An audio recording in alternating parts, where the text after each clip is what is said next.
Thank you, everyone. It is a deep honor to share space and hold space with you today. It is an honor to come in and not only be able to share with you, but hopefully be able to co-create some understanding together. To get started, I'm going to go ahead and share my screen. I'll be utilizing a PowerPoint to support me in our sharing together today, as well as video. And I want you to know that you'll be looking at both during our time together. I want to also name that it is super important for me to receive communication from you about questions or things that are on your brain or on your heart. If it's on your head, if it's on your heart, it is more than likely on someone else's head and heart in the space. So I hope that you consider your question an offering to us as community and not a burdensome communication during this training. And so I already want to speak gratitude for the offerings of questions that come with our time together, and I want to encourage you to bring that offering to the forefront. So our conversation today, what's structural and historical harm got to do with it? This is, yes, I had to throw a little Auntie Tina in the situation, because it's important for us to also experience some joy as we traverse hard topics. I am one of the founding members of Honeycomb Justice. We are a group of practitioners dedicated to healing justice and system change. My origin story, my name is Jasmyn Elise Story. My pronouns are they, them. I am currently in what was once the heartbed of the Creek Confederacy, which I am very, very deeply proud of as a descendant of the Creek Nation. On the left of this slide, you will see a interesting timeline of things that are important to other people, but not that important to me. And I think that when it comes to my storytelling, I would like to go about it in a different way today. I am the great grandchild of a Carlisle Indian school boarding school survivor. I am the grandchild of Liz and James, two individuals who went to Tuskegee Institute at the time, giving my family a life that we can only continue to dream in gratitude of. I am the sibling of two individuals who have survived the violence of this carceral justice system. I am the proud individual that can call in the name Clement Story, my uncle, who also survived this violent carceral justice system that we have in the United States. It is for all of them that I do this work, but I also do this work for me. It is important for me to continue to contribute to the liberation of all of us, because at the end of the day, I'm trying to free myself. So that means I'm going to make sure that I take as many people along with me as I can. My understanding of the world is not formed by myself alone. I am the culmination of many community voices, elders, ancestors. I have named individuals on this slide that have contributed to my understanding of not only the world, but this work. I'm deeply grateful for my elders, and I bring them into this space as we begin to do this work. I want to invite you to celebrate your community as well, so please come to the chat and share an elder that you would like to bring into this space today. We are going to be talking about harm and that is old. We are going to be talking about justice and aspirations that are new. And so it is important that we bring all of our tools to this conversation, especially our elders. And so I bring my grandparents with me today. Before I get started, I identify as a restorative justice facilitator on Sundays. Today's Thursday, so today I'm going to go ahead and say that that's how I identify. And what's important to this conversation and all of the work that I do, that my community does, is that we remember that our work, our movement, has inherited harm associated with it.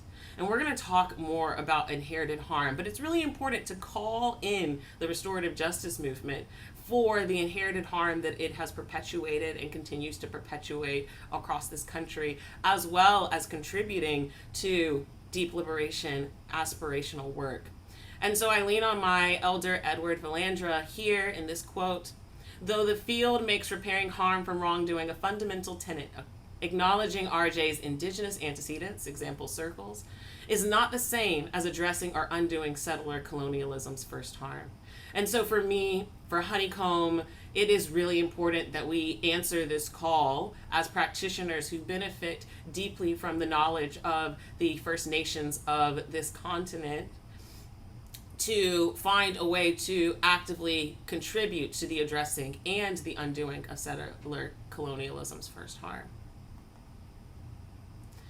I'm not going to spend too much time on the history of restorative practices in the continental US, but I want to really take the time to emphasize that there is no single story when it comes to restorative practices in the United States, that there are multiple cultural imprints and footprints that live in so much of the work that I do and so much of the work that my community does.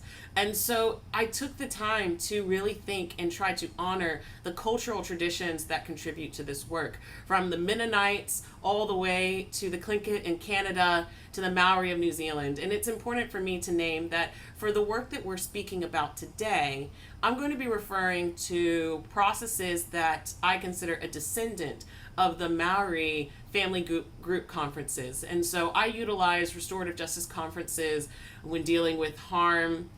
And that is, we're going to focus on that 1989 piece, the family group conferencing. In New Zealand in 1989, they passed the Children, Young Persons, and Their Families Act. This allowed a pathway for alternative processes to be utilized for young people instead of having their first interaction with accountability being a carceral justice system. The work continues, and the work in this country continues. It transforms and grows and morphs, absolutely informed by the cultural traditions and the unbelievable fabric that exists on this land today. I want to honor the work of all of my elders in the Bay Area because you have deeply made me who I am. And I want to also honor all of my elders in the transformative justice world because you also have deeply made me who I am. And there's room for us. There's room for us. And that's what we're going to look at today. So let's jump into the chat. Let's talk to each other for a little bit. I want you to think about the question, why should we care? And what am I speaking about specifically? I'm speaking about why should we care about structural violence? And why should we care about historical violence when it comes to everyday justice conversations? And I would love for you to hop into the chat. Please share with us what dignity looks like for you in communication with us. That might be your name, that might be your pronouns, it might be anything else, but make sure you share what dignity looks like for you in this space, as well as answering the question, why should we care? Why should we care? And I'm going to make sure that I honor time and honor space for us to do that. And so I'm going to give us 30 seconds of Aretha Franklin to answer this question.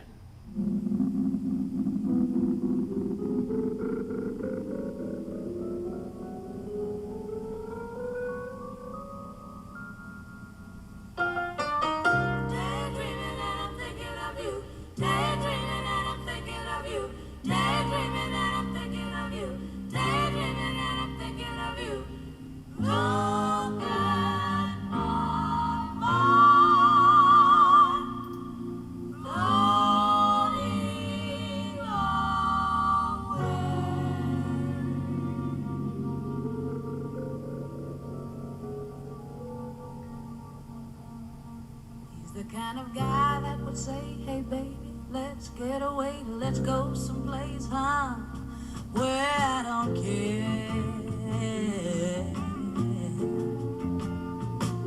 He's the kind of guy that you give you everything and trust your heart, share all of your love till death do you part.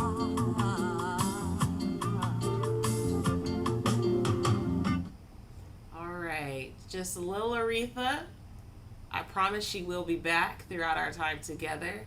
I want you to continue to engage in the chat. What I've seen so far is that We care for lots of different reasons. We care because we're in it together. We care because it impacts families. We care because we're responsible for seeking alternative views. We care because we're born to love. We care because we are dedicated to ending what reinforces and perpetuates harm and violence at any point.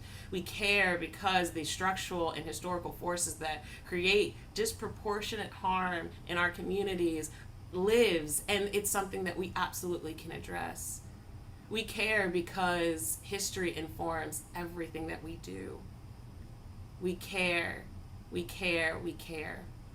And so I want to make sure that as we spend time together today, that we continue to remember that this small little tool that I'm trying to share, this small concept and framework that I hope that we can utilize, is a form of care, and really extending our understanding of the work we do together in a framework of care. And so when looking at my own work years ago, working at an alternative high school north of Oakland, I was frustrated by what I felt was the limitations of the container that I utilized for healing and justice processes. I felt like there wasn't room for me to create space for structural and historical harm to live. And yet I kept hearing in my students' storytelling structural and historical harm in every single element of conflict that we're bringing to my table. That bullying wasn't just bullying if it was dripping in colorism. Bullying wasn't bullying if it was dripping in transphobia. Bullying wasn't bullying if it was dripping in homophobia. And I needed to find a way to justify creating space for us as a community to explore these elements of our conflict, of our harm, in a way that still stay true to a process that creates space for the participants themselves to step into meeting needs, addressing harm, and brainstorming solutions. And I found the work of my elder, Marilyn Armour. And if you're looking for this book at personal risk, please know that their maiden name is Marilyn Peterson. And I found this book that Marilyn wrote. And in this book, Marilyn gives this unbelievable concept of secular shamans. And in this concept, I found my answer for why should I care? Why should I create space for all of us to care about the structural and historical elements present in our contemporary moment of harm? And this is what Marilyn says about the secular shaman. She says, these contemporary professionals are secular shamans who preserve, protect, and treat our minds, our bodies, our souls, our relationships with each other. She identifies teachers, attorneys, physicians, clerics, psychotherapists as individuals in the West who operate in this role. The description of the secular shaman for me really captures a similar role and responsibility that I feel like justice practitioners and facilitators operate within. The power between these shamans and clients, as Marilyn states, originates from these four sources: societal ascription, expert knowledge, clients' unstated expectations, and a sense of personal power, right? So if I'm sitting with my students, the societal ascription to me is that, well, I'm the old head in the room, which means I'm the person that must know something about something. So trust is then given to me. If I'm working in a space where I'm leading with my title, maybe people are looking like, well, that person's got some degrees, so maybe expert knowledge is the reason I should trust and hand over my safety. It might be their own expectations for what justice and healing looks like that might make them hand over their trust and safety to me. It might be a sense of their own personal power, as well as their sense of my personal power, that might inspire this trust, this open trust. And because I now can understand my role as a practitioner, as a facilitator, as a community member, as a listener, as someone who holds this much, I can now see that I have a different level of responsibility than just a removed container maintainer, but instead I have a crucial role in this space to play. And so that gives me an obligation to really think about how I approach the frameworks of which I work. And so this is where my learning really began, is I really started to understand that I needed to think about what I had control over in these situations as a practitioner. And when I thought about that, the only answer that really came forward was I have control over the framework. I have a control over the scaffolding of this. I can't control the magic, the struggle, the challenge of the space once we gather, but I can make sure that what this space communicates is something that is rooted in both healing and anti-oppression work. And so these are the crucial aspects of what I consider to be a healing-centered approach. Our work should always celebrate consent. That means illuminating various ways in which ways people can participate, offering both low, medium, and high contact for this activity. I want to give a shout out to the mindfulness and the yoga community for giving me this. Every time I listen to an instructor give a low entry into a position, a high entry into a position, and also that moment where they remind me I can just be still, right? That's celebrating my ability to know what's right for me and my body. We also want our process to challenge sustained toxicity. This work should leave room for systems to be named and called in, for us to look at how the work might actually sustain structural harm and trauma both in the micro and the macro. This work should frame to inspire empathy, providing opportunities for sharing, witnessing, and reflection, and dedicated intentional time for community within every single setting. And this is last but not least, and you'll see it in how I continue to talk about our time together, our work should be rooted in offerings and assets. Our work should highlight and amplify the assets of our community members, the individuals in our process, all individuals in our process, because the reality is, if we actually believe that we are beyond our moments, that we are beyond this harm, that our lives are rooted, informed, and controlled by nature, which means they happen cyclically, then it's important for us to leave room for the magic of offerings and assets in our process. The other thing that we want to make sure that we leave room for is experiences. I am in deep gratitude for the work of David Archer. David Archer wrote Anti-Racist Psychotherapy in 2021. In 2022, David said in an interview, "The trauma of the past is present." I love this. The trauma of the past is present. As we look at this framework that I am about to bring in around inflamed structural and inflamed historical harm, it's important for us to understand what those things produce before we talk about why we're leaving room for them in our processes. I'm going to lean on this definition of historical trauma from Maria Yella Horse Braveheart. Historical trauma is cumulative emotional and psychological wounding over the lifespan and across generations, emanating from massive group trauma. What's really important for this quote that I want you to pay attention to is wounding over lifespans and across generations, right?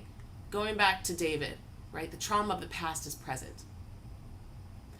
What's important for the understanding of the tool that I'm going to share for us is that the reason we're leaving room is if we truly believe it's our responsibility as secular shamans to be in a space, to hold space, we have to understand that we need to leave room for these experiences. These are not just experiences that happen over generations. This is not just what is living in my body that I received from my grandmother. This is also what is living in my body that I received from my third grade teacher. This is what's living in my body from what I received from my first partner, right?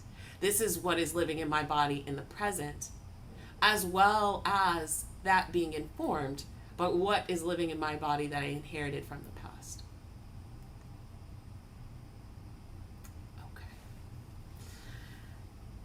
I know that I'm jumping around with definitions, and that is just to give us a little bit of a footing before we really get into the concept that we're here to talk about together today. So I want to define restorative justice with the Honeycomb definition, which is restorative justice utilizes storytelling to name the impact of the harm, acknowledge needs, and imagine solutions that are tailored to the needs and obligations within the community. Okay. So when we're thinking about harm, we're thinking about needs, and we're also making sure that we are tailoring our solutions to the needs of the community. Right? So not leaning on prescriptive understandings of punishment, not leaning on prescriptive understandings of sanctions, not leaning on prescriptive understandings of accountability, but instead leaving room for the creativity, the offerings, and the assets of our communities to step forward and say, we have something that we have forged for this moment and this healing. The process that I utilize follows this storytelling format. We hear the story, then we name the harm. We allow the storytelling to help us identify needs, and then we come up with smart agreements that are connected to the offerings and assets that the community has offered to identify ways to address those lingering needs. All right. This process leans on 5 restorative questions. I'm going to read the restorative questions, but you'll see that under the big questions in orange, there are smaller questions. And for me, these questions underneath are the silent questions, the hidden questions, the questions that offer exploration but are absolutely wrapped up and tucked into these beautifully scaffolded, simple 5 questions. And so the first question is, what happened? The second, what were you thinking at the time? The third, what have you thought of since? 4, who's been impacted and how? And 5, what needs to be done to address the harm, right? When we think about what needs to be done to address the harm, we're asking questions about who's obligated? What are the needs? What are our strengths? What's possible? And how do we sustain, right? These are not flash in the pans. Nature is cyclical, and so are we. So understanding disruption means that we have to understand and prepare for cycles, for when those things, those moments, those challenges come back up. Do we have a plan that makes community feel safe? All right. So we have now gotten to the meat and the potatoes of the meal. Or for my vegan community, we have gotten to the meat and the meat and the meat and the meat and the meat. Just kidding. No. We've gotten to the potatoes and peas. That's what I'll probably be having for dinner. So we've gotten to the potatoes and peas of this meal, and that is the harm framework. So this is my offering to community. This is my offering to our work, is the harm framing of inflamed structural and inflamed historical harm. I came into this work under the eldership of David Karp. And under the work of David Karp and Duke Fisher, I learned to listen for harm in 3 particular harm categories. Emotional. And emotional harm sounds like anger, shame, voicelessness, being silenced, feeling unheard, feeling disregarded. Material harm. Material harm is not just cash money. It's not just physical harm. It is also time. It is the tangible concepts. It is loss, voids. It is medical bills. It is mental health. Material harm is also the somatic responses evoked from incidences, either witnessed or experienced. The third harm category is communal or relational harm. This harm describes the breaking down, the harm, the damage, the impact on relationships. So that might be between a friend and a friend, teacher and student, student affinity group, mother-daughter, broken, right? So these describe different relationships. Now, you look at this list right now, I want you to know that I have facilitated many processes where I might be sitting across from just two people who held all of these identities at once, where the mother and daughter were also once friends, where they once were teacher and student, where they also were student and still held the same identity as maybe Black women in a space, right? And so we want to leave room for all of the relationships, all of the hats that we hold in community, because the damage to those individual relationships, as we understand them in that moment, we want to leave room for that to be addressed and mended. And now we're going to focus on this fourth harm category. My offering to you is inflamed structural and inflamed historical harm. I'm going to move to the definition and then we're going to come back to the examples. Inflamed structural, inflamed historical harm describes harm that evokes or alludes to traumatizing structural violence or historical violence. Harm that evokes or alludes to traumatizing structural violence or historical violence. What does that look like? That looks like inflaming the impact of the cultural violence that is the hypersexualization of Black men. That is inflaming the xenophobic experience, both legal and cultural, of Asian immigrants to the United States. That is the inflaming of gender discrimination in the workplace as both a structural and cultural reality.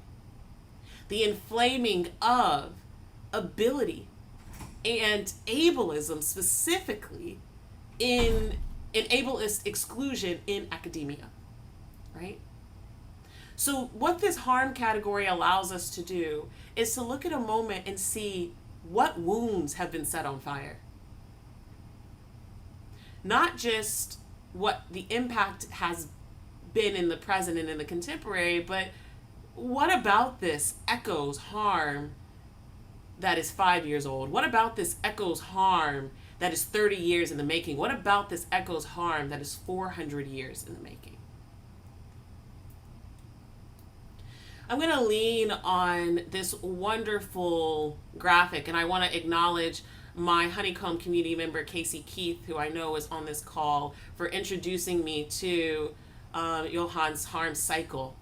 And so what this triangle helps us see is that cultural violent attitudes inform direct violence behaviors, which absolutely inform structural violence contexts that continue this cycle. And so when we are working as practitioners, or we are working with our communities, we're coming home and we're listening to our partners' days, we're listening to our children, what is important for us to remember is that there is not one story in the context of the United States that does not have one of these points touched in it. And what we want to do as listeners, what we want to do as individuals trusted by community, is to leave room for the exploration of how any of these points of the triangle could lead to this experience of having a historical or structural violent harm inflamed in the contemporary. All right. So I want to hear from you again. This is our next Aretha moment. I want to know, now that I've shared with you a little bit about the concept, and we're going to practice this together, I promise, and we're going to play around. I want to know, why should we care? Same question, different answer. All right, so I'm going to give you some time, and I'll be looking in the chat. I wanna be what he wants, when he wants it, and whenever he needs it. And when he's lonesome and feeling love-starved, I'll be there to feed it. I'm loving him a little bit for each day. Turns me right on when I hear him say,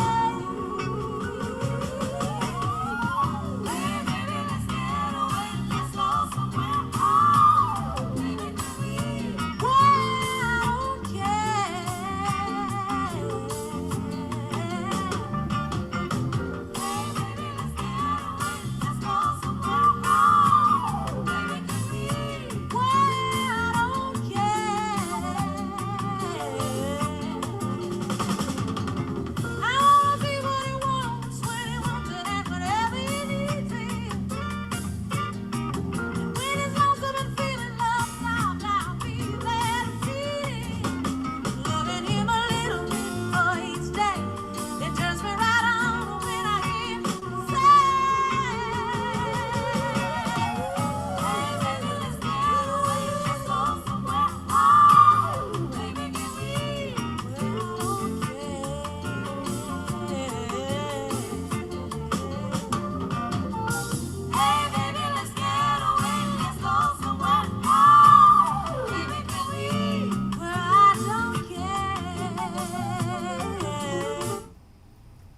All right. So we have some beautiful things in the chat.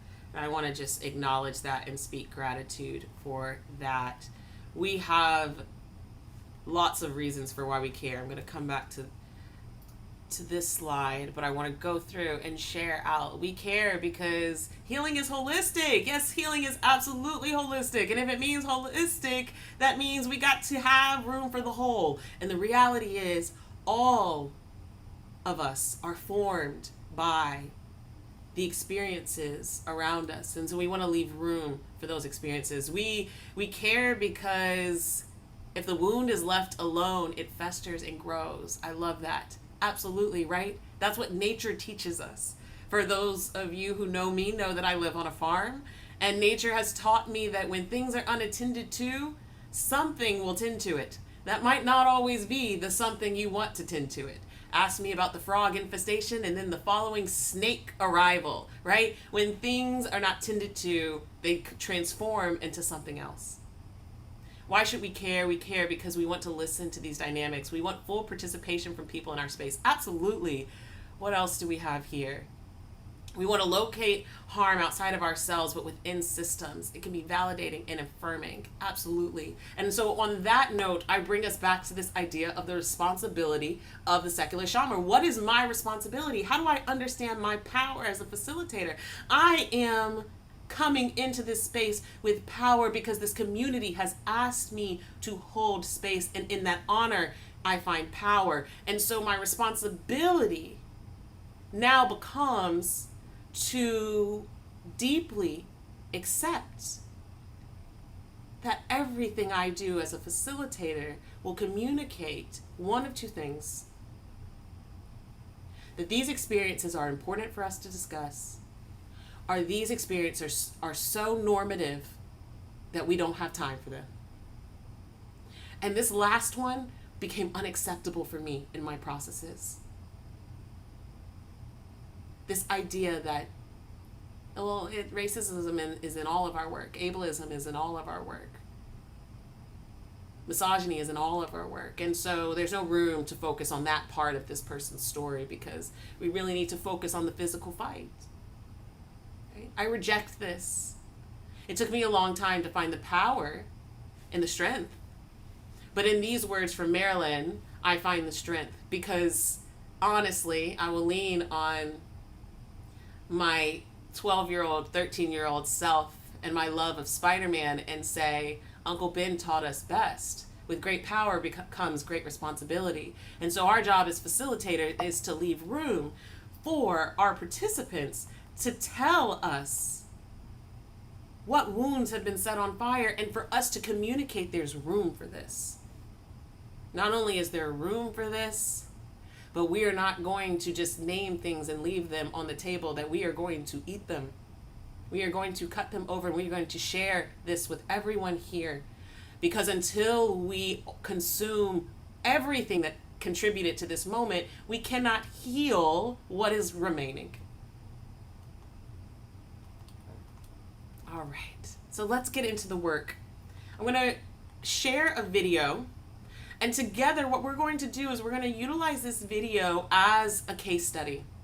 And I want you to listen particularly for these 4 harm categories. I want you to listen for the emotional harm. I want you to listen for the material harm. I want you to listen for the communal harm. And I want you to listen for the inflamed, structural, and historical harm. Lean on these examples here: inflaming gender and gender discrimination in the workplace, right? Lean on this framing to help you. We're going to use the chat to share out. I'm also going to ask a couple of people to come on off mute after the video is shared to share some of the harm that they heard. And we're going to work together in this way for the rest of our time, working on understanding how we can utilize this concept in the micro and the macro. All right.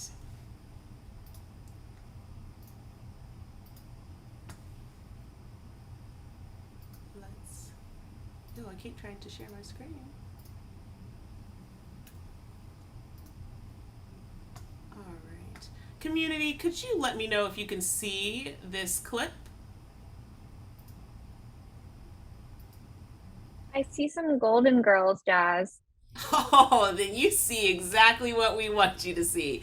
All right, so our clip comes from the Golden Girls. May all of these lovely ladies rest in power. This clip is focused on a monologue from B. Arthur, who plays Dorothy. So Dorothy will be standing up, speaking to an individual who's sitting down at a table.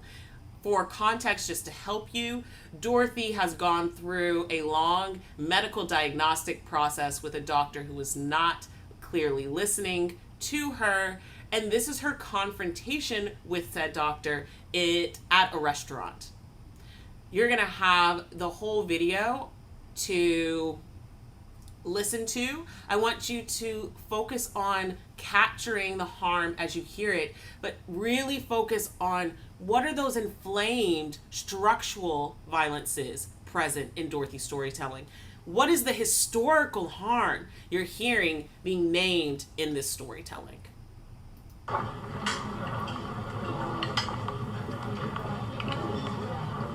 Dr. Bud? Yes.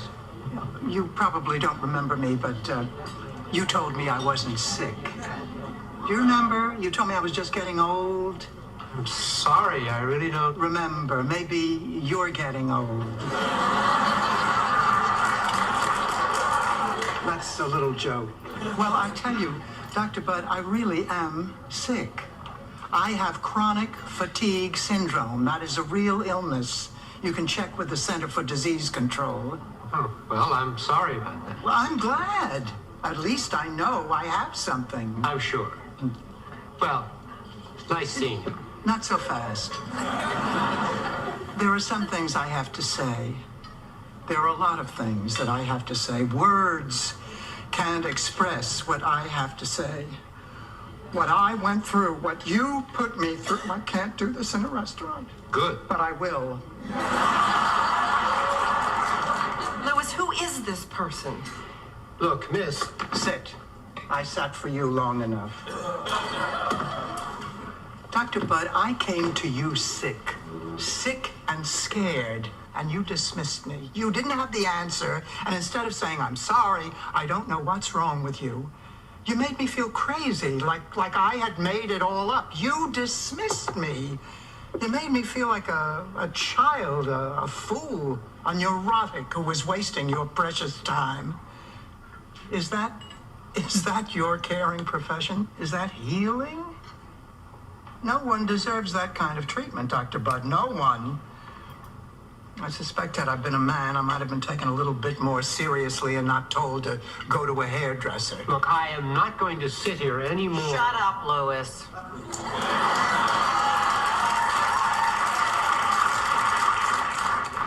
I don't know where you doctors lose your humanity, but you lose it. You know, if all of you at the beginning of your careers could get very sick and very scared for a while, you'd probably learn more from that than anything else. You'd better start listening to your patients. They need to be heard. They need caring. They need compassion. They need attending to. You know, someday, Dr. Bud, you're going to be on the other side of the table. And as angry as I am, and as angry as I always will be, I still wish you a better doctor than you were to me.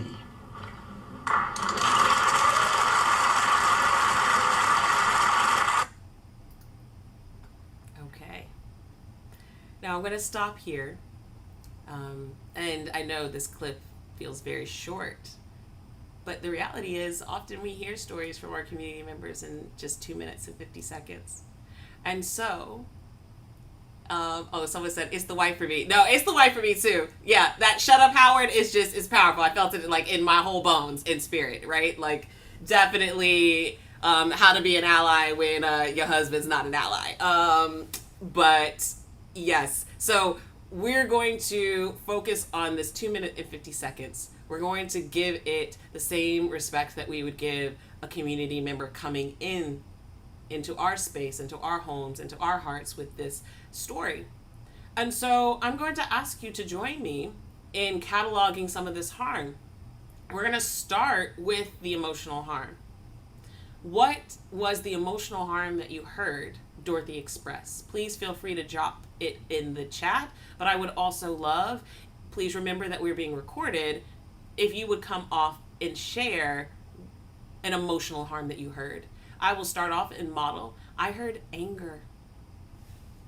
Ooh, the chat's filling up. Okay, who wants to come off mute?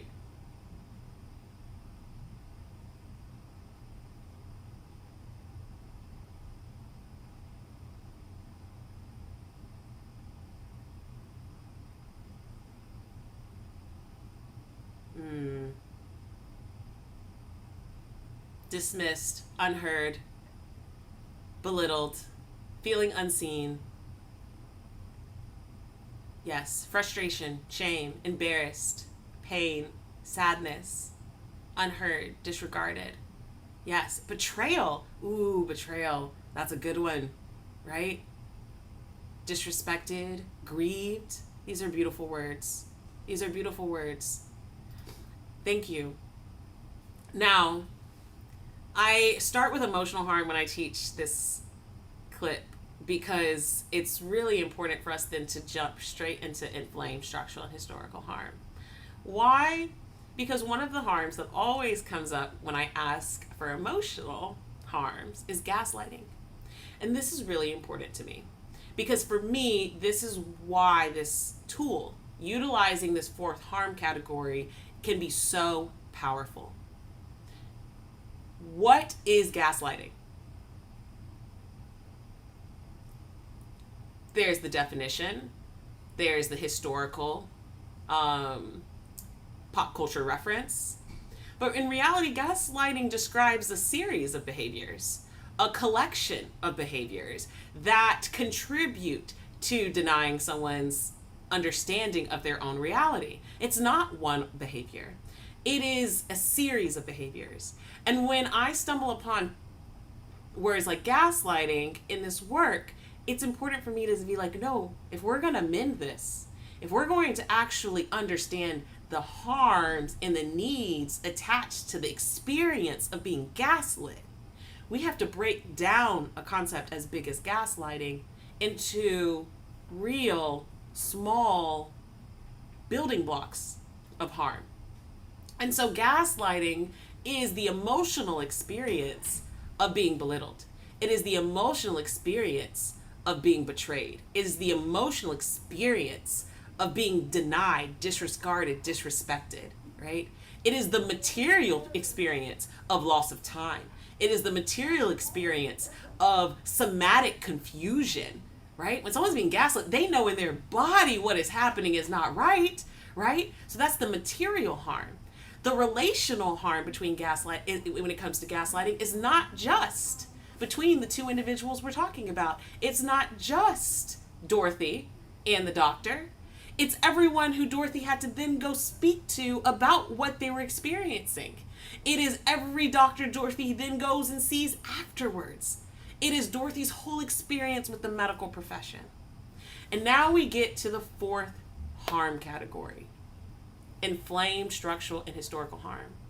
There is deep room for us to break down the elements of the experience of gaslighting into multiple inflamed historical and inflamed structural harms. And I want to give us a chance, I want to give you a chance to try this out. So, given what you heard, what are the inflamed structural? So to define structure, structures are systems, communities. Structures are also inherited notions that are then sustained in policies. Structures are our institutions, right? Schools, medical, right? So structural harm is harm that exists in that space. And historical harm, that is everything that happens in one's over generations, as well as things that happen historically through policy and historical moments of violence. So I want us to think in this moment, Dorothy is explaining to us, and through her monologue to Dr. Budd, what has happened to her. We've landed on the concept of gaslighting and we're breaking it down. And I'm going to go into the chat to see what is the inflamed structural and historical elements of gaslighting in this experience of Dorothy's. Ooh, medical ageism. There we go. Y'all, you already have it, right? This inflamed medical ageism. This inflamed the reality of medical sexism. This inflamed the reality of the historical abuses of the medical profession, point blank. No affinity group needed to be named, right? The overall history of this work has huge inherited harms connected to it. Very important. Let's see, what else do we have here? Yes. Science, classism, right? Yes. Um, Okay. Hi, Jazz. My name is Fatumbi. I use any pronounce that with respect. I don't really know how to frame this if I wanted to come off mute, but like I understand what I'm saying. um, I I kind of view it as like a reductionist harm, because of I guess in our culture, in our society, something that we've done in the West for time immemorial is try to make something as simple as possible without allowing it the space for its complexity. And so I feel like part of what Doris's hurt was that like he tried to make it seem like it was something as simple as, you know, I just need to go get my hair done. Like that inflames a couple different things within that as well. But really just understanding that like, why is it always just one thing? Why can't I need to get my hair done and I might need to be put on some pills, or I might need to go see this other like type of therapist or person that can support me in that? Can we all speak gratitude in the chat? Pluses, come off mute. Speak gratitude for that share. Thank you so much. And yes, that is absolutely, let's put that on the board, right? That inflaming this idea that some people are allowed to have complex harm. Some people are allowed to have complex experiences, and often marginalized people are not. Some people inflaming the reality that complex solutions only belong to dominant groups, and simple solutions are what would cure the pain and the impact of people who live at multiple intersections of oppression. That absolutely belongs up there, right? And absolutely empowered what this group has well named as the experience of gaslighting for Dorothy, right? And so I hope that we can see how this big concept of gaslighting, if I were just to put that on the board with my clients, I'm missing so much, right? Me putting gaslighting on the board does not capture the feeling Dorothy had every time that they stepped into a fluorescent light tiled floor room from the age of 9 to 60. It doesn't capture every experience a doctor denied her truth. It doesn't capture the rumors, the stereotypes, the stories of her elders who told her, you got to watch your doctor. Don't go to that hospital. You know we can't go to that space. Don't go alone. Are you bringing your friends? Right? Because that is intergenerational trauma connected to the same medical institution. Okay, so we're going to take a 5-minute break and come back and we'll practice this a little bit more. I want you to continue to think about these concepts. I want you to think about how you can apply them in just the storytelling and listening that you'll do for the rest of this afternoon after our time together today. All right, community. I want to first start by acknowledging that rest came late today, that break came late today, that honoring our bodies and leaving time for silence and processing came late today. And as the person who has been honored with holding this space, I want to be accountable for delivering rest to you late. And I hope that you were able to meet your needs in the next 5 minutes. And the last 5 minutes. And I hope that you also chose to meet your needs as we went through the first half of our time together. And so without further ado, I'm going to bring us back to the slides to go back over this this definition and do a little bit of storytelling. I came across this harm category while working at the alternative high school. Shout out Black Diamond and all my Black Diamonds in Northern California.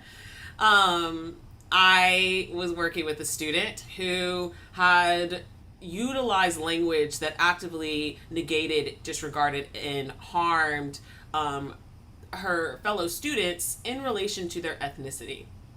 And this student, who is a student of color, when confronted by multiple adults in the building, their response was, well, you can't call me racist. I'm Black.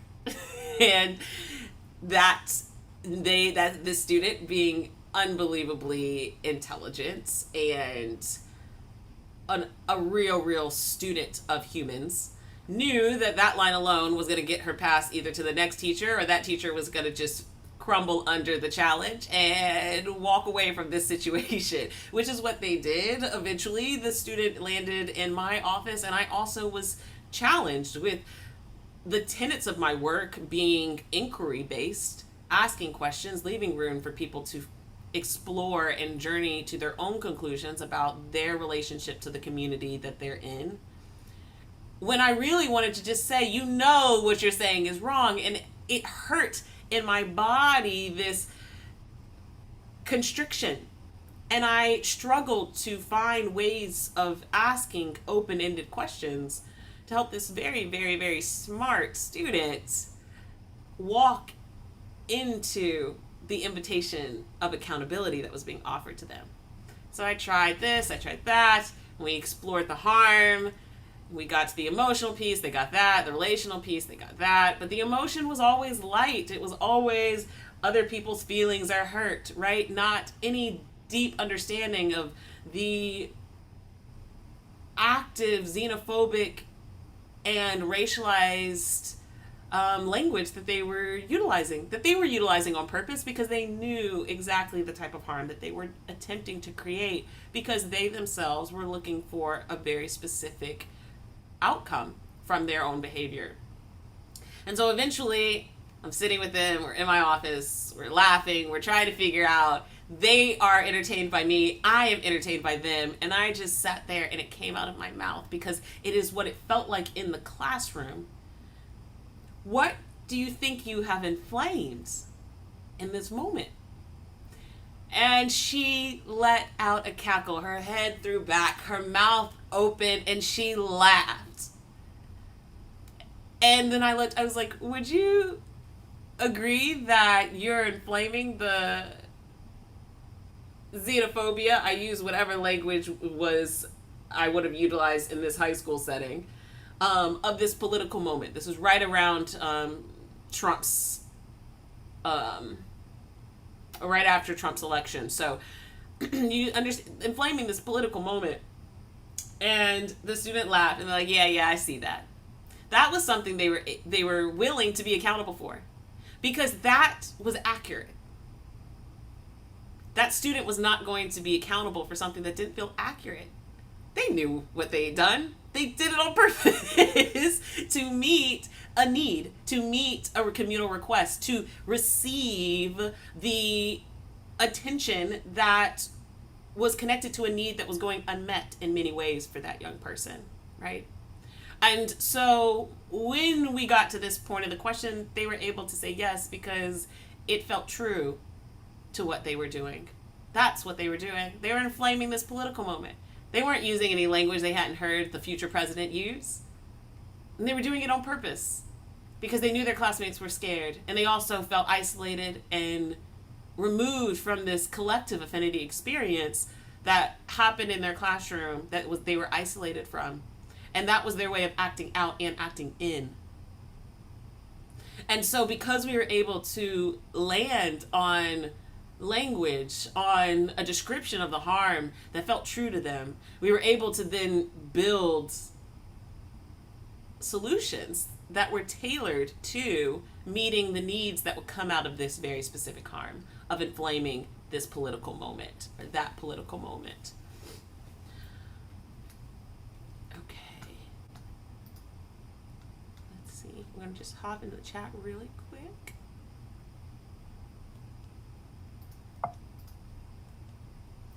So let's go back to our Dorothy example, right? This is how I see it laid out in my head when I'm listening, right? We have dismiss as the emotional harm, loss of time for the material harm, relational harm. We have doctors and Dorothy, right?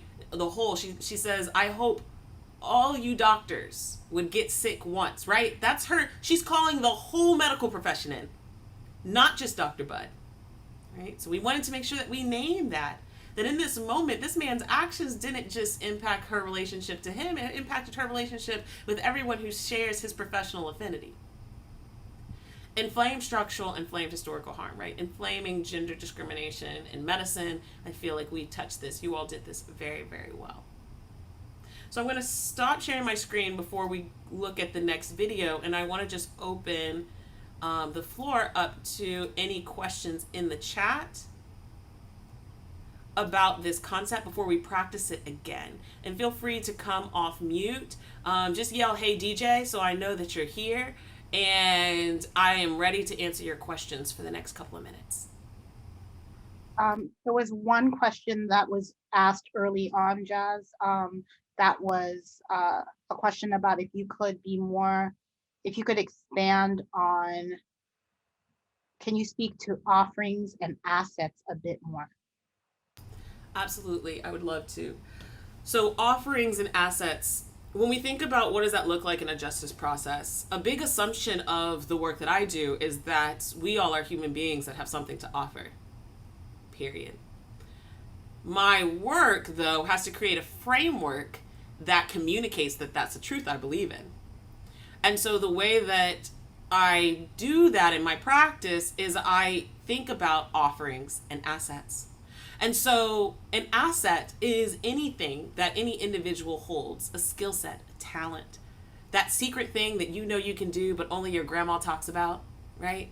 Those things are assets. And when I'm working with our community members, especially when I'm working with people who caused harm, I try my best to spend time exploring what are their assets, because I want them to remember that they are bringing a full suitcase of contribution to the table, because I want them to remember that they have a lot to then what? Offer. And so offerings in this space are our ways of tailoring solutions to needs. An example of this, I had a harm case that I dealt with that involved transphobic language in a workplace. And one of the structural elements that was named out of this harm case was the fact that the onboarding for these professionals included the diversity and inclusion piece, but only at the very end of a week-long training on Friday. And not only was it the last day of the training week, it also was the last hour of the last training day of the last training week, which this institution then communicated how important cultural understandings, competency was in this space. And so for the person who caused the harm in this situation, they were able to name and see that this was a structural element that contributed to this moment. It was one of many, but it was one that was on the board. And so they utilized their assets, which was their role in the community, the power they held in their profession, the time and energy they had in connection to stakeholders on campus, and what they were able to do as we were planning to address the harm on the board. They were able to then make an offering to utilize those assets, utilize that unique positioning, the same positioning that created the conditions for them to behave the way that they behaved, to see and reframe those assets as an offering to address and amend the harm that they caused the person sitting across from them in that space. And their plans that they made were to hold those stakeholders accountable, to start a campaign to address the need for policy change around onboarding, to shift the priority that this type of training received in their onboarding experience, right? So that is an example of how offerings can be applied in a process, and how offerings are deeply rooted in assets. But often when we are at our lowest, when we feel like our community no longer wants to see us because we have caused harm, when we're dealing with the shame that is unproductive, that unproductive shame is sitting in our bodies, it is sitting with us, it is so important for us to remember, no matter where we're sitting in the process, as harm party or responsible party, that we have assets, that we have gifts, that we are needed, and that this healing journey will take us bringing our whole selves, our whole assets to the table. If I have a student that can tap dance, but unfortunately they got drunk and knocked down all of the mailboxes in their neighborhood, then maybe them running a concert to raise money for the community that put those mailboxes back up, or the local Boy Scout troop or Girl Scout troop or local community that spent their own money to repair all the mailboxes for the elderly in the neighborhood. Whatever it is, if that young person can see, yeah, I can utilize my talent to meet at least one of the needs on this list, their investment in that healing journey is different, right? Because it's not punitive. What we're saying is we still need you, but we need you to make this right. We need you to make this right with all of the gifts that you've been given. Thank you, Jazz. Another question, where is the citation for your definition of inflamed structural harm, the 2017 one? I believe that can be found in the little book of Restorative Justice in colleges and universities. I feel like this is the first place that I put this definition, and that's that 2017 citation.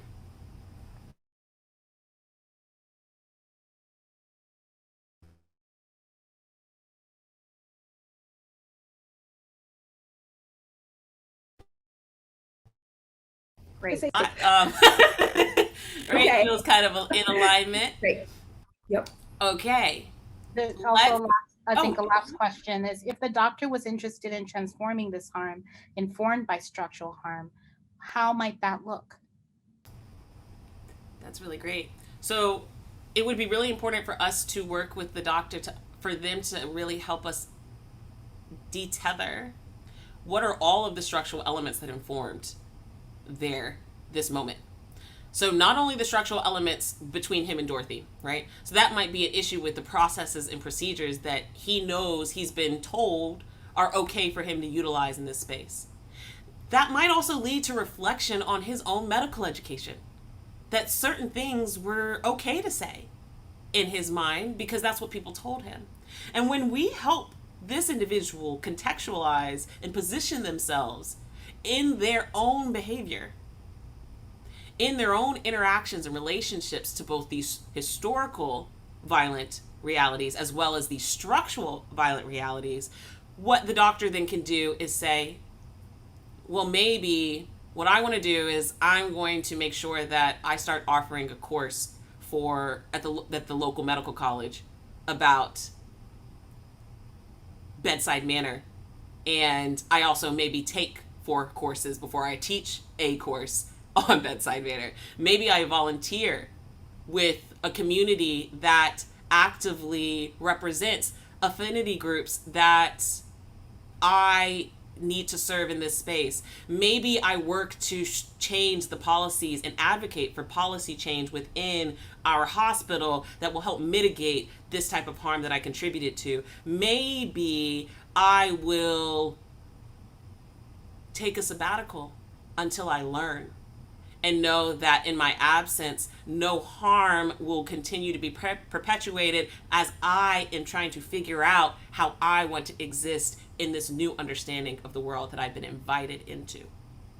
And so the ways that the doctor can move forward with addressing this harm is both a structural reality, right? Those can be policies, that can be culture that's sustained by policies, but it also could be connecting to the historical reality of this violence. Women are dying every day because doctors are not paying attention.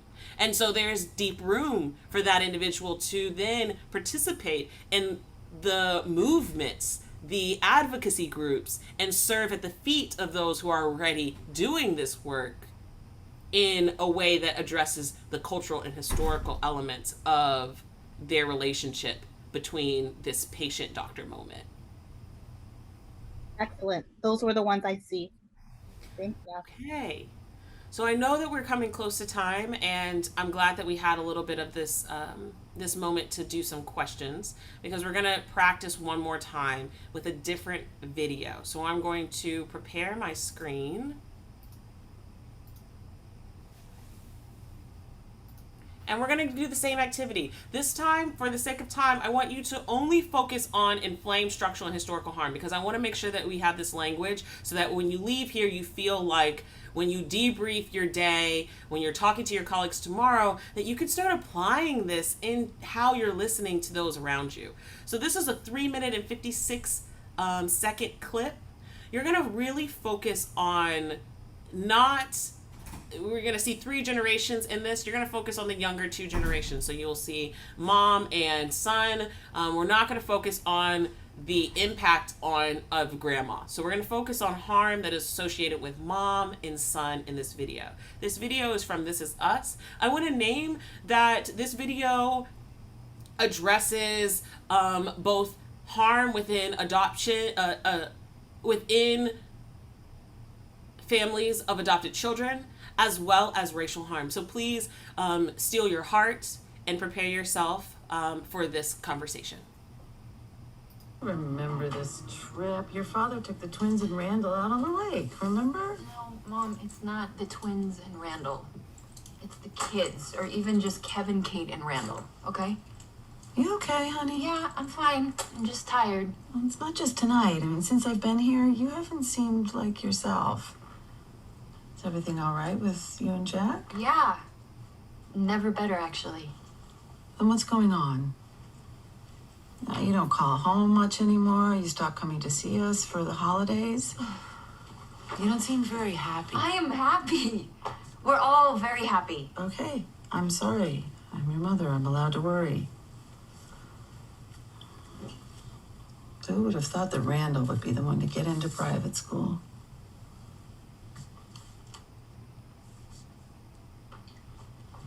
I'm sorry. What does that mean? Oh, nothing. Okay. All right. You want to talk about this? Do you want to know why we don't come home for the holidays anymore?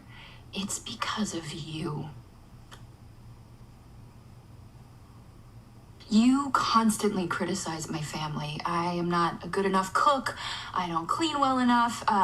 Jack doesn't provide. You're gonna most certainly give Kate a complex about food. And Kevin is gonna think that his only value in life comes from how he looks. And all of that is fine. All of that I can sort of explain away to the kids, but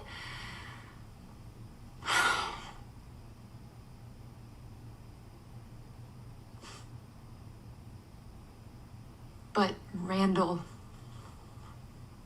tries so hard to get you to like him. And honestly, I've always wondered if the reason that you never bonded with him was because he was adopted. But you've made it alarmingly clear that it's because he's Black. That is an appalling thing for you to say. You know, just because he's Black doesn't mean that he likes basketball. He likes football, like the rest of us, okay? And you gotta stop constantly separating him from Kevin and Kate. They're all my kids, okay? I'm sorry. I call them the twins. That's what they are. And Dora, our maid Dora, she wasn't just a child that you had to train how to speak. She wasn't. She was a 50-year-old woman who had 4 kids of her own. I can't talk to you when you're being hysterical. And St. Mary's, right? We went to St. Mary's my whole life, and then suddenly at 16, we switched churches because we got a pastor from Ghana. Oh, for God's sakes, I couldn't understand the man's accent, Rebecca. When the snow is gone, I want you gone too. Because I will not expose Randall to any more of this crap. What are you talking about? You're a racist, Mom. You're a racist.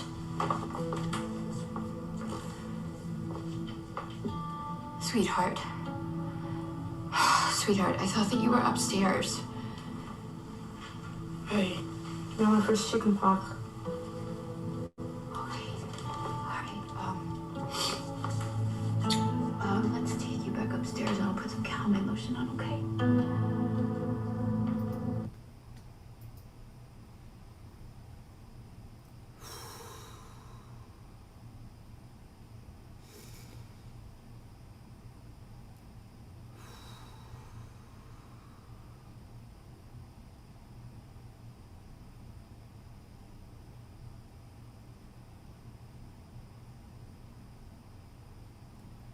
Just wanted to let that breathe a little bit.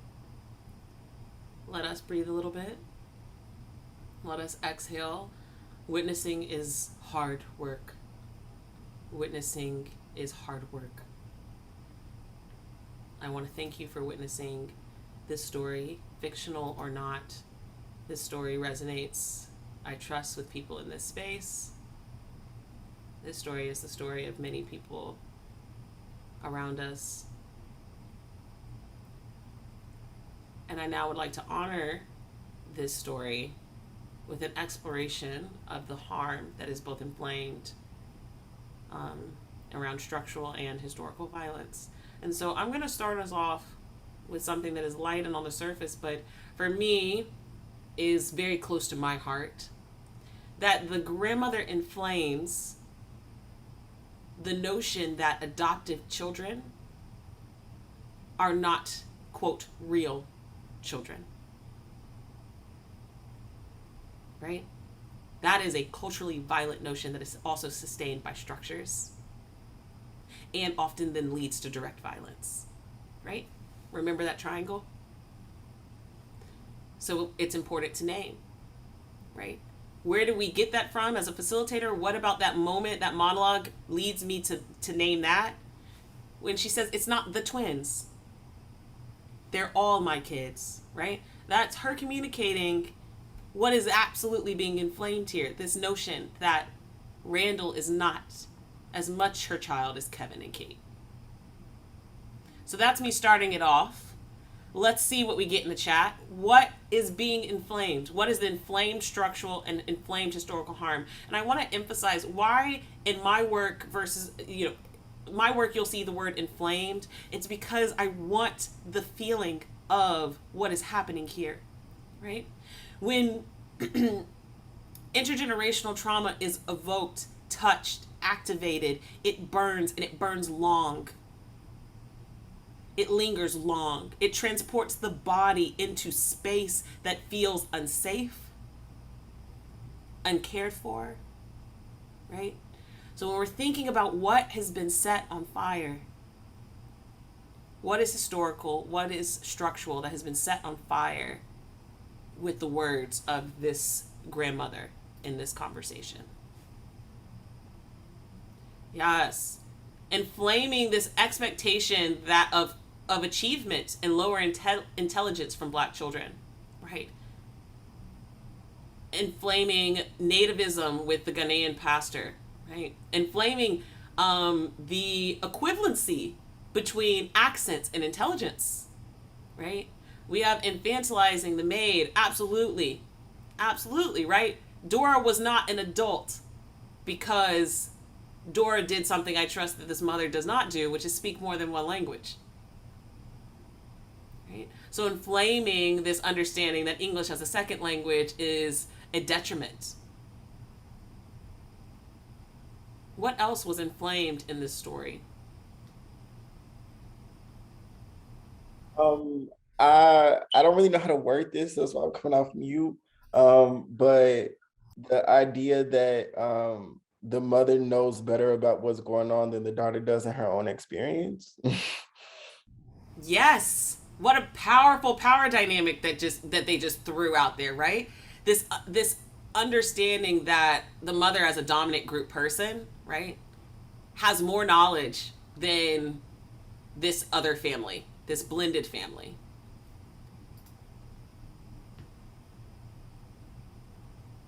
Let's see. that sort of like gaslighting of telling a person that calling out your racism is more appalling than actually being racist towards a child. Right? I can't listen to you when you're hysterical, right? There's this flat out rejection of her call out and call in moment, right? A rejection of it. Absolutely. Right. I saw a hand. Tamira, I feel like maybe. Yeah, it was actually related to what was said about the irrational thing, but also just the notion of if somebody's very emotional and showing how they're impacted by something, that they are being irrational, because whiteness is this culture of politeness and sensibility. Absolutely. Right? Logic does not belong to emotions. Inflaming this violent notion that we as human beings are even possible of separating our emotions and our logic versus the idea that we absolutely swim in tandem with both hand in hand. Right? Also inflaming who does logic belong to, right? Logic belongs to the dominant group. So in this moment, of course her daughter's hysterical because in her mind the critique is not logical. Therefore, it must be rooted in emotion, right? Her daughter's emotional, not logical. Logical belongs to the dominant group. Logic belongs to dominant thought. Let's see. Also, the ideology that like the way that you feel doesn't matter, like it's not something that's real or tangible or has an effect, and that like if you're not thinking about like, I guess I think the daughter might have been inflaming that harm though more than the grandmother was, because of the way that the grandma was like just coming at the whole situation about being called out or really called in to what her harms are.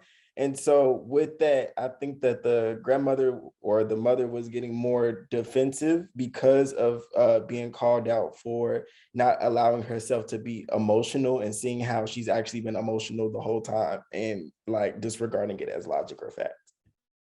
Absolutely. I feel like what you just brought to the forefront was how one harm might live in all four categories.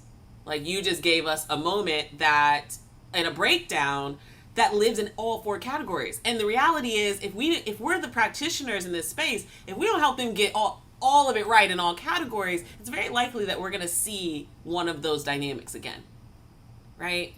If there's not a plan and an acknowledgement of this communication dynamic between these two. I want to go ahead and just name some more just to help you hear the language, and I also would love for anyone to come off mute and play. Come play with me. Come off mute and play with me. Let's play with this language while we still have time. Make sure we got it right. So here we have another moment where we're also having this inflammation of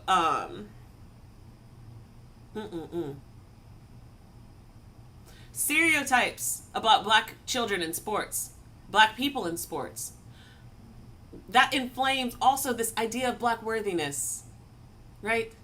This idea that Black worthiness is determined by other attributes that are lauded in dominant cultural spaces. Private school, basketball, right? Those are dominant space things that people of color often siloed into as ways of legitimizing their worthiness, right? Those are places that we're going to look in these silos to see if this person is worthy or not, right? Randall's a child, though. Randall is worthy because Randall breathes.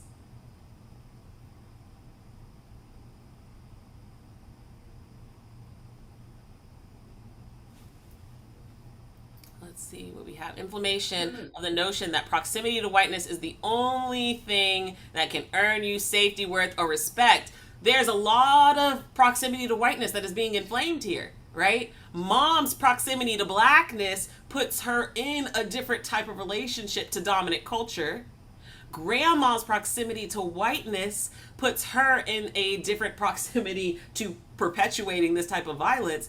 And Randall's proximity to whiteness through his transracial adoption also puts him in a different level of proximity to this type of violence.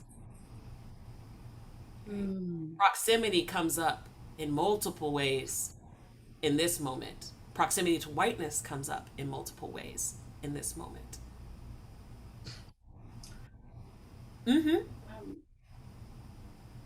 Jazz, I don't know if we've gotten to the structural part, but what I had to say had to do with that part. I don't want to jump ahead. Ronnie, take us away. Take us to the structural part. So I'm trying to come at this with like compassion and understanding. But I'm in a certain community that has a lot of white liberals with adopted Black children.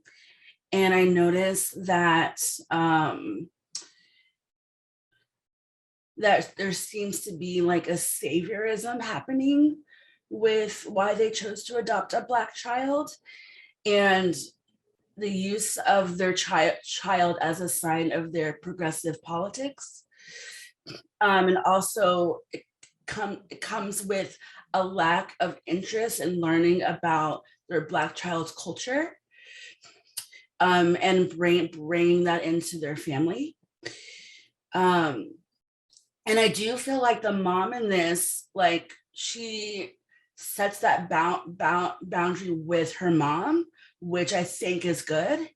But I'm also critical of why it took that moment for her to realize that her mom was going to be a problem. Thank you so much for bringing that into the space. And I think that it's really interesting. Imagine we were handling this case as practitioners 30 years into the future. And we have Randall in that circle, we have grandma in that circle, and we have mom in that circle. I trust that the harm that you're naming that Randall is experiencing, right? Having to be exposed to this person for way too long, having this epiphany come from mom way too late, right? He's already in his formative years. His identity is being formed by everybody around him and the lack of love he's receiving from particular members of his family. So we would leave room for that harm to be named absolutely as an experience that will sit in Randall's body. I also want to name that in a lot of the work that I've done, where I'm also dealing with parents of differing identities of their children, and that is not confined just to race. When I'm dealing with parents who have children that identify as members of the LGBTQ community, when I have experiences with parents who are not disabled and they are actively trying to provide a healthy, curated childhood for their child, there often is this existence of structural and historical harm. Of course, because in one household you have that exists in so many of our homes, which is why this work is so, and this language is so important to me. I walk through the world with fairer skin than the people I am related to, than the people I am often in community with. And I have absolutely been in situations where I have been the problem.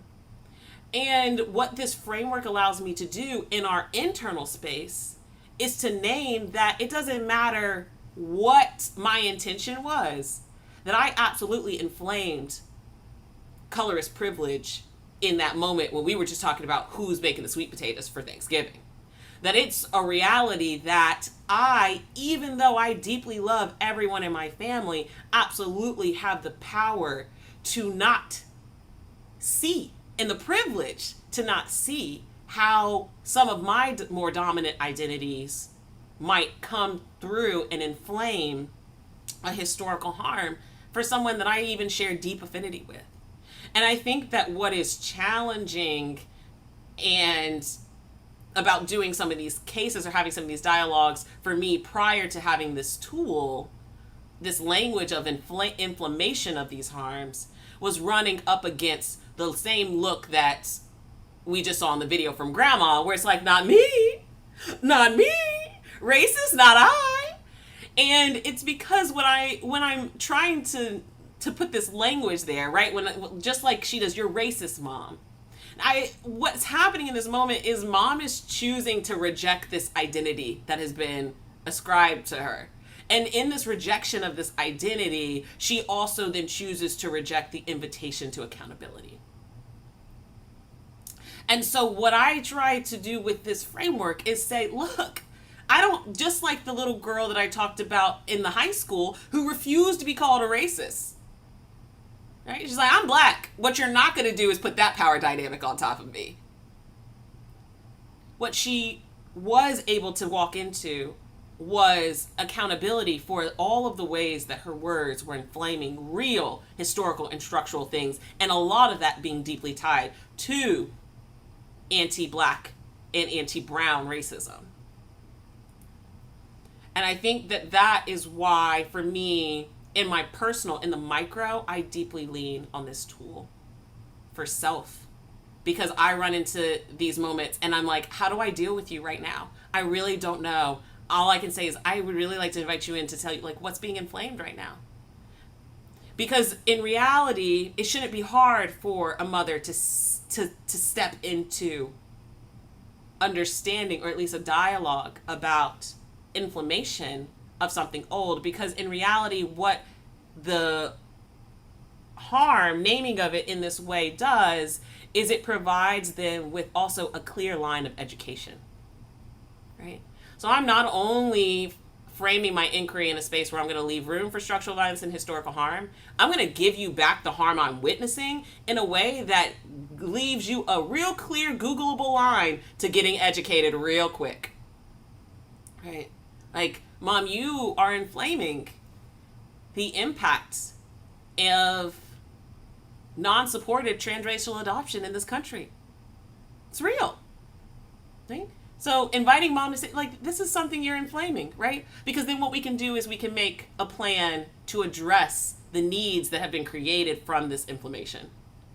The needs that Randall will have possibly for the rest of his life.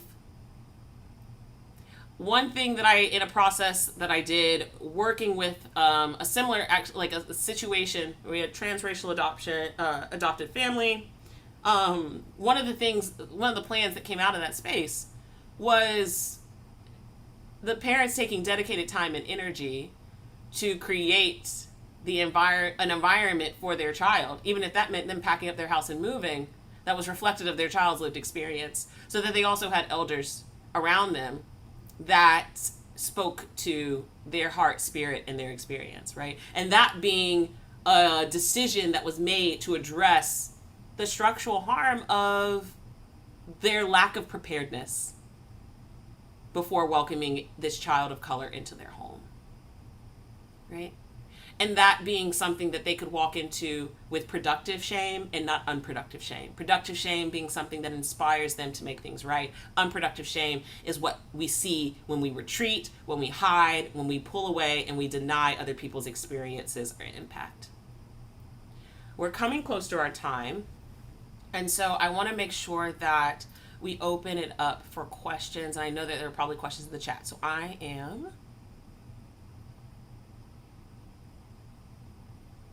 going to just look in the chat and see if there's anything I missed. There's a question here from Damaris. What are the tools we have for those who don't have the integrity due to ego to address structural harm they regularly contribute to? So in my process, I didn't include this slide because I didn't want to go too much into conferencing. I run a process that has prep work at the beginning, and the prep work is followed by education and mentorship before we get to a conference. And that education and mentorship plan is based on the needs the responsible person has around their own ignorance of the situation and the impact of it, right? Whereas, like, I know that hurts somebody's feeling, but I don't really see it that serious. I have somebody like that. It's the education part, this restorative inquiry education part, that I include in my process, so that two things are happening. One, the person's being educated, and two, the affinity group that's been harmed is not responsible for doing that education, right? It's not for Randall 30 years from now to teach grandma why grandma caused harm. It is for me as the facilitator to provide an experience where grandma, mom, Randall are all getting what they need prior to a conference to support them in this exploration. I want to also name that it's really important for us to remember that this tool is so important for the healing of individuals who cannot speak to the person who harmed them. This tool is so powerful when we can't hold that person accountable, right? And I really want everyone to know that that is where I hope you apply this tool first. It is so powerful to come home to a partner, to a friend, and listen to their day and give them back this harm. It's not just that your boss is gaslighting you. I'm hearing this, I'm hearing this, I'm hearing this, I'm hearing this. I'm hearing you tell me that this reminds you of working with your grandfather every summer and the harm that occurred in that space, the way that your boss talks to you today. Right? We can provide harm parties, we can provide our communities with a full as possible process where we are naming and acknowledging the impact of structural violence and historical violence in our contemporary moments, and allowing the offerings and the assets of the community that does show up to make plans to support in the healing of those who have been impacted and have needs connected to the structural and historical violence. It definitely is not easy. I deeply run also on a process that if the person is not willing to be accountable, that's not, we don't move forward. There's nothing for us here. To be accountable says, yes, I accept this invitation to community, right? So this lack of willingness is all any of us need to hear in that regard. That doesn't mean I don't keep sending invitations, but it doesn't mean I drag you to the party.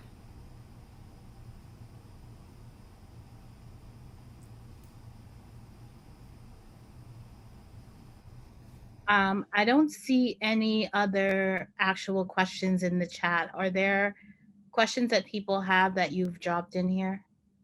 Okay, some question here. Would you be comfortable sharing information on how to contact you to learn more of your work?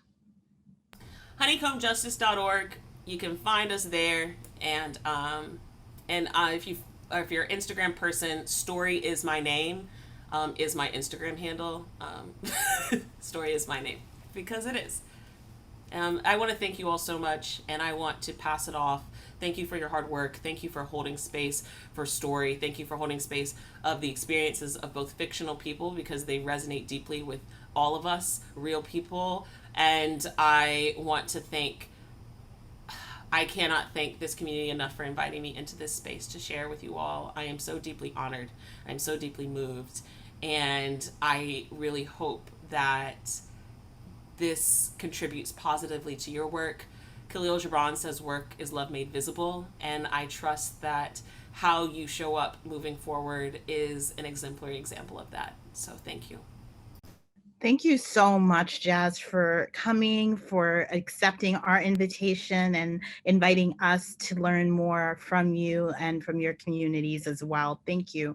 I'm seeing in the chat a lot of appreciation for you and gratitude, and people asking about part 2. So I guess we'll have to talk about part 2 of what you bring to the mix. Once you're here, once you're in, you don't leave. So that's how it goes.